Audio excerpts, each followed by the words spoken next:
બાળકોને શા માટે પબ્લિક સ્પીકિંગ શીખવવું? બહુ સરસ સવાલ છે તમારો.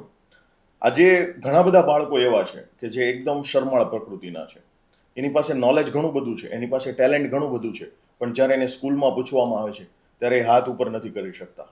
અજાણ્યા વ્યક્તિઓ એટલે કે ઘરે મહેમાન આવે છે તો મહેમાન નામ પૂછે છે, શું કરે છે એ પૂછે છે, તો એ જવાબ નથી આપી શકતા.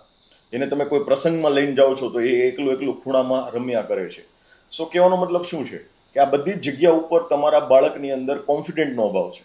આ દુનિયામાં જેટલા બી લોકો સફળ થયા છે, તમે કોઈ પણ વ્યક્તિના નામ લેશો, એ વ્યક્તિની સફળતા પાછળ એનું કોન્ફિડન્સ લેવલ જવાબદાર છે.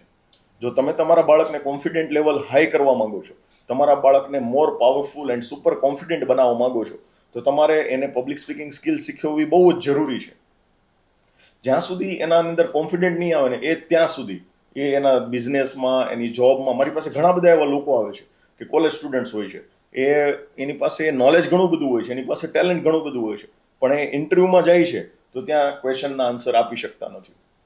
ઘણા બધા લોકો એવા છે કે જે અજાણ્યા વ્યક્તિઓ સાથે સારી રીતે વાત નથી કરી શકતા. તો ક્યાંક ને ક્યાંક એનું બાળપણથી જ એનું કોન્ફિડન્ટ લેવલ લો હોય છે. એટલા માટે જ એ લોકો મોટા થઈ અને જ્યારે જોબમાં કે બિઝનેસમાં જાય છે ત્યારે એ સફળતા નથી મેળવી શકતા. જો તમને પણ એવું લાગે છે કે તમારા બાળકનામાં ટેલેન્ટ ઘણું બધું છે, નોલેજ ઘણું બધું છે, હુનર ઘણું બધું છે, પણ એ હુનરને, એ ટેલેન્ટને લોકોની સામે રિપ્રેઝન્ટ નથી કરી શકતા, તો એને પબ્લિક સ્પીકિંગ સ્કિલ્સ શીખવવી બહુ જ જરૂરી છે.